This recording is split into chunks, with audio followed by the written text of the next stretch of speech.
ఇబ్బందులే. అబ్బాయిలు నాకు అస్సలు అర్థం కావురా. ఒక్క నిమిషం పని కోసం 3 గంటలు అసలు ఏం సెర్చ్ చేస్తారో. మీకు అంత ఓపిక ఎక్కడి నుంచి వస్తుందిరా బాబు? నాకైతే స్టామినా ఎక్కువగా ఉన్న వాళ్ళే ఇష్టం. అవునా?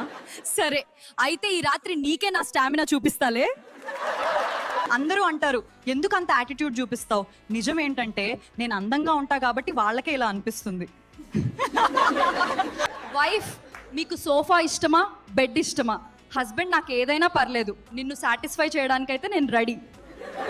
ఏం అబ్బాయిలే అమ్మాయిలను చూస్తారా? మేము చూస్తాం, మీతో వేసిచ్చుకోవాలని అనిపిస్తుంది కానీ మేము అడగం. మీరు వస్తే చాలా బాగా వేసిచ్చుకుంటాం. నేను కోప్పడితే నీకెందుకు భయం? బాంబు పడితే కూడా నోయిసే వార్నింగ్ ఉంటుంది, నీ కోపానికి వార్నింగ్ లేదు. నాకు కోపం వచ్చినప్పుడు నువ్వెందుకు భయపడతావు? బాంబు పడినప్పుడు కూడా శబ్ద హెచ్చరిక ఉంటుంది, నీ కోపానికి హెచ్చరిక ఉండదు. రాత్రి నిద్రపోతే ఓ చిన్న సిగ్నల్ వస్తుంది వైబ్రేషన్ లా, నన్ను ఎవరో పిలుస్తున్నట్టు. అది ఎవరి పేరు మీరే చెప్పండి. భర్త డబ్బు ఆదా చేస్తాడు, భార్య డబ్బు ఖర్చు చేస్తుంది, కానీ చివరి ఫలితం ఒకటే. అదేంటి?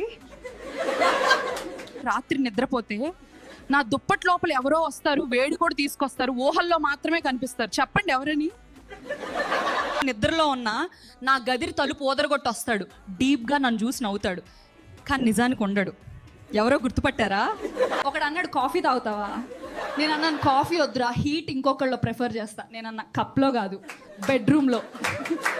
నేను ఒకసారి మా భర్తను అడిగాను మీకు ఏ గేమ్ ఇష్టం. అతను చెప్పాడు నాకు క్రికెట్ అంటే చాలా ఇష్టం, అందులోనూ బ్యాటింగ్ అంటే మరీ ఇష్టం.